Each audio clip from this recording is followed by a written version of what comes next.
Salve, my friends, and welcome back to S.P.Q.R. Productions. Today, we are going to be taking a look at some of my Roman Republican coinage, talking about their symbols, and learning about how influential the production of coinage was to the political scene of the Republic. So, let's get right into this wonderful period of numismatic history. The first coin of today's video dates back to 211 BC, which was the first year that its denomination, the denarius, was struck. The need for a new and smaller unit of coinage emerged during the Second Punic War, a period where Rome had lots of soldiers to pay and not enough coins to do so. So, the denarius was developed, and its economic benefits quickly showed, as is clear through its usage during the following 400 years or so. On the obverse, we see the personified city of Rome wearing a cap facing left. You may have also noticed the X on the left of the bust, which is an indicator that the denarius was worth 10 bronze asses, a much more common unit of currency at the time. On the reverse, we see the Dioscuri, Castor and Pollux, the divine twins and sons of Zeus, charging into battle. The fighting was most likely occurring at Lake Regillus, which is where their divine implementation into the Roman pantheon occurred. Below the depiction is the simple legend that reads, Roma, which obviously means Rome. Their depiction on this coin, alongside the bust of Roma, demonstrates that after the Second Punic War, which was a detrimental conflict for both sides, the Romans were hoping to inspire the populace not only to persevere through their hardships, but also to be proud as citizens. The next coin we are looking at is a denarius of Titurius Sabinus from 89 BC.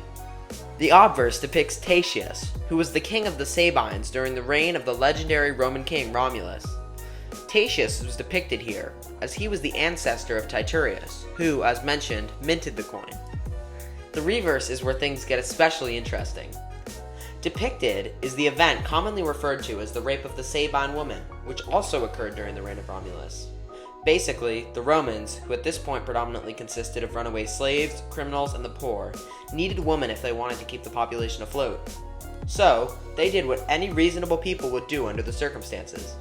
They invited their neighboring civilization's peoples to a dinner party, got them all drunk, and stole their wives. For some reason, the woman decided to stay with the Romans, and eventually married them and had kids with them. There's a whole second part to this story that I won't be touching on today, so if you're interested, feel free to do some research on your own. Anyways, if it wasn't already obvious, the reverse of this piece depicts the Romans actually carrying the Sabine women away from their husbands. I wanted the type for a while, partially for the history and partially for the intriguing reverse, and I don't regret buying it one bit. The third and final coin that we will be looking at today is also a denarius, this being one of Sergius Silas from 116 BC. This coin, which depicts Roma on the obverse alongside the same X that was on the first coin of the video and the legend Senatus Consultum, is not too special. What makes this piece unique, however, is the amazing image on the reverse, which depicts a Roman equestrian holding a decapitated barbarian head in his hand. Yes, you heard me right, a decapitated barbarian. Pardon my French, but I don't think that there is anything more badass than a Roman soldier on a rearing horse holding a fresh barbarian's decapitated head. Anyways, I think that my reasoning behind the purchase of this piece is quite obvious, so I won't go much more in depth on it. One final note about this piece is the legend, which reads, Silas, as in the Silas that minted the coin. Well, that concludes our look at some of my Republican coinage. I promise that there will be more of these videos in the future, so make sure to stay tuned by liking it and subscribing to the channel. Finally, thank you all so much for watching, and I hope to see you again very, very soon.